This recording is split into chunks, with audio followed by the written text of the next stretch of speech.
जय श्री कृष्णा। हे कृष्ण करुणा सिंधु दीन बंधु जगतपते, गोपेश गोपिका कांत राधा कांत नमस्तुते। अर्थात हे मेरे प्यारे कृष्ण दया के सागर, आप दुखी लोगों के मित्र और सृष्टि के स्रोत हैं। आप ग्वालों के स्वामी और गोपियों विशेषकर राधा रानी के प्रेमी हैं। मैं आपको सादर प्रणाम करता हूँ। आप सभी का दिन शुभ और मंगलमय हो। भगवान श्री कृष्ण और राधा रानी की कृपा आप सभी पर सदैव बनी रहे। आज हम सब वैशाख मास कथा के तीसरे अध्याय का श्रवण करेंगे। आज हम सब तीसरे अध्याय में जानेंगे वैशाख मास में छत्रदान से हेमकांत का उद्धार। नारद जी कहते हैं, एक समय विदेह राज जनक के घर दोपहर के समय श्रुतदेव नाम से विख्यात एक श्रेष्ठ मुनि पधारे, जो वेदों के ज्ञाता थे। उन्हें देखकर राजा बड़े उल्लास के साथ उठकर खड़े हो गए और मधुपर्क आदि सामग्रियों से उनकी विधि पूर्वक पूजा करके राजा ने उनके चरणोदक को अपने मस्तक पर धारण किया। इस प्रकार स्वागत सत्कार के पश्चात जब वे आसन पर विराजमान हुए, तब विदेह राज के प्रश्न के अनुसार वैशाख मास के महात्म्य का वर्णन करते हुए वे इस प्रकार बोले। श्रुतदेव ने कहा, राजन, जो लोग वैशाख मास में धूप से संतप्त होने वाले महात्मा पुरुषों के ऊपर छाता लगाते हैं, उन्हें अनंत पुण्य की प्राप्ति होती है। इस विषय में एक प्राचीन इतिहास का उदाहरण दिया करते हैं। पहले वंग देश में हेमकांत नाम से विख्यात एक राजा हो गए हैं। वे कुशकेतु के पुत्र, परम बुद्धिमान और शस्त्रधारियों में श्रेष्ठ थे। एक दिन वे शिकार खेलने में आसक्त होकर एक गहन वन में जा घुसे। वहां अनेक प्रकार के मृग और वराह आदि जंतुओं को मारकर जब वे थक गए, तब दोपहर के समय मुनियों के आश्रम पर आए। उस समय आश्रम पर उत्तम व्रत का पालन करने वाले शर्तरच नाम वाले ऋषि समाधि लगाए बैठे थे, जिन्हें बाहर के कार्यों का कुछ भी भान नहीं होता था। उन्हें निश्चल बैठे देख राजा को बड़ा क्रोध हुआ और उन्होंने उन महात्माओं को मार डालने का निश्चय किया। तब उन ऋषियों के 10,000 शिष्यों ने राजा को मना करते हुए कहा, ओ खोटी बुद्धि वाले नरेश, हमारे गुरु लोग इस समय समाधि में स्थित हैं। बाहर कहाँ क्या हो रहा है इसको ये नहीं जानते, इसलिए इन पर तुम्हें क्रोध नहीं करना चाहिए। तब राजा ने क्रोध से विहल होकर शिष्यों से कहा, द्विज कुमारों, मैं मार्ग से थका मादा यहाँ आया हूँ, अतः तुम ही लोग मेरा आतिथ्य करो। राजा के ऐसा कहने पर वे शिष्य बोले, हम लोग भिक्षा मांग कर खाने वाले हैं। गुरुजनों ने हमें किसी के आतिथ्य के लिए ज्ञान नहीं दी है। हम सर्वथा गुरु के अधीन हैं, अतः तुम्हारा आतिथ्य कैसे कर सकते हैं।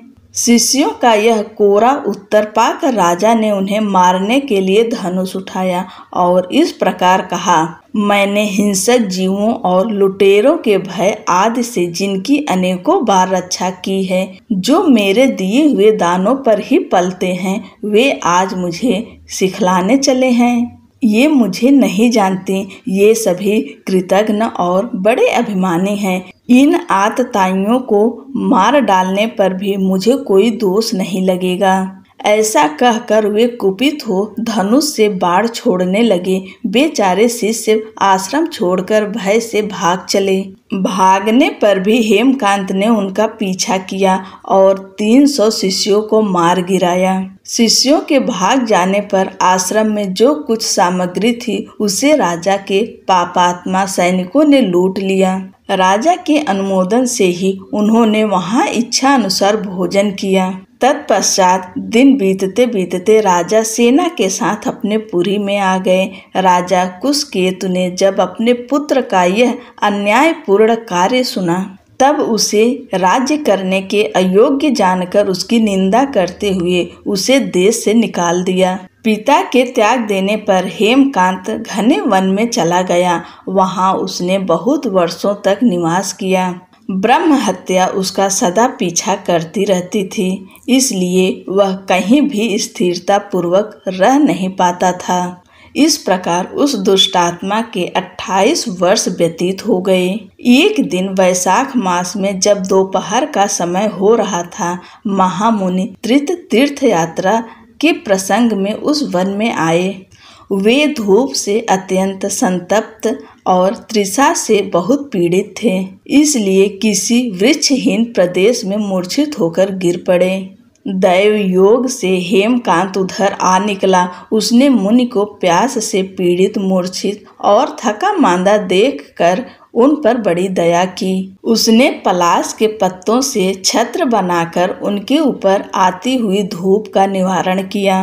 वह स्वयं मुनि के मस्तक पर छाता लगाए खड़ा हुआ और तूबी में रखा हुआ जल उनके मुंह में डाला।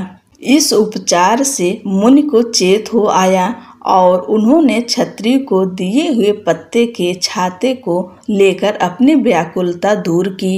उनकी इंद्रियों में कुछ शक्ति आई और वे धीरे धीरे किसी गांव में पहुंच गए। उस पुण्य के प्रभाव से हेमकांत की 300 ब्रह्म हत्याएं नष्ट हो गई। इसी समय यमराज के दूत हेमकांत को लेने के लिए वन में आए। उन्होंने उसके प्राण लेने के लिए संग्रहणी रोग पैदा किया। उस समय प्राण छूटने की पीड़ा से छटपटाते हुए हेमकांत ने 3 अत्यंत भयंकर यमदूतों को देखा, जिनके बाल ऊपर की ओर उठे हुए थे। उस समय अपने कर्मों को याद करके वह चुप हो गया। छत्र दान के प्रभाव से उसको भगवान विष्णु का स्मरण हुआ।